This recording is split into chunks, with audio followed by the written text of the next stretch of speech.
Saya rasa Tuhan itu sungguh sangat tidak adil, Tuhan itu tidak baik, dan Tuhan itu suka mengambil kebahagiaan orang lain.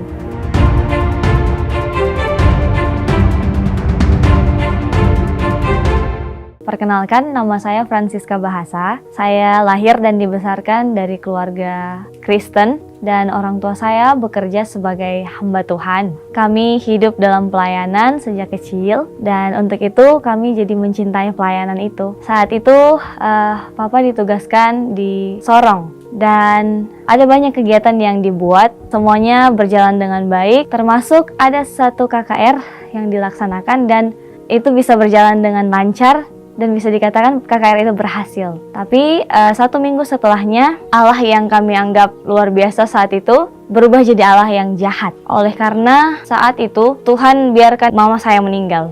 Dia meninggal oleh karena melahirkan. Hari itu dia masih sehat-sehat. Tapi ketika sekitar tengah malam jam 11, pecah ketubannya dan dibawa untuk melahirkan, kami berharap dia pulang dengan selamat, tapi yang datang adalah mama sudah jadi mayat dan yang selamat adalah adik kami. Kecewa, sangat kecewa, dan saya marah sama Tuhan. Saya rasa Tuhan itu sungguh sangat tidak adil, Tuhan itu tidak baik, dan Tuhan itu suka mengambil kebahagiaan orang lain. Papa saya juga sangat kecewa saat itu, ya meskipun Papa nggak pernah bilang sama kami kalau dia kecewa. Tapi suatu kali ketika di rumah, Papa berbicara dengan seorang temannya juga bahwa Papa mau berhenti jadi hamba Tuhan. Bahkan surat untuk pengunduran dirinya sudah dikirimkan ke kantor daerah. Dan saya yakin itu bukti bahwa Papa juga sangat kecewa dengan Tuhan. Dan untuk saya pribadi, selama 8 tahun saya membenci Tuhan. Selama 8 tahun itu, yang saya rasakan adalah ya, saya marah sama Tuhan, saya kecewa sama Tuhan, dan semua yang Tuhan buat itu saya rasanya tidak adil.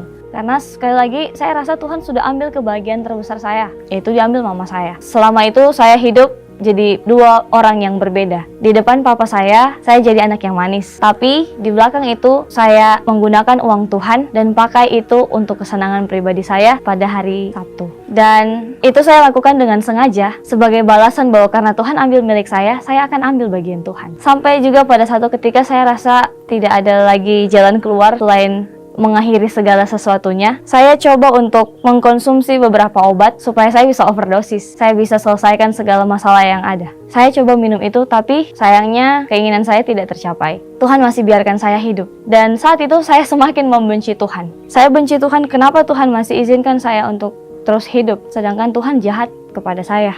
Kemudian pada akhirnya seiring berjalannya waktu, Papa dipindahkan tempat tugasnya ke Wamena, lebih tepatnya di Sogokmo. Di sana ada juga yang sama-sama melayani dan kami diajak untuk pergi ke satu tempat yang namanya Husagama. Ketika tiba di Husagama, saya lihat bahwa ada banyak anak-anak yang ternyata mereka nggak tahu orang tuanya yang mana. Ada anak yang nggak tahu mamanya yang mana. Ada anak yang punya 2 orang tua tapi hidupnya bisa dikatakan sedikit lebih terlantar. Tapi ketika mereka datang untuk ibadah, mereka bisa sampaikan bahwa Tuhan itu baik dan mereka bersyukur untuk semua hal yang mereka rasakan. Dan itu menjadi teguran buat saya, menyadarkan saya bahwa masih punya orang tua. Tuhan sudah berikan seorang yang baik dalam keluarga kami juga untuk merawat kami setelah mama saya meninggal. Kemudian Tuhan masih berikan saya pendidikan yang layak. Saya masih dapatkan apa yang saya butuhkan. Tapi saya selama ini terlalu egois, saya tidak sadar itu dan saya marah sama Tuhan. Dan saat itu juga saya ketemu dengan seorang anak yang punya keterbatasan. Ketika ibadah, dia memberikan saya sebuah ayat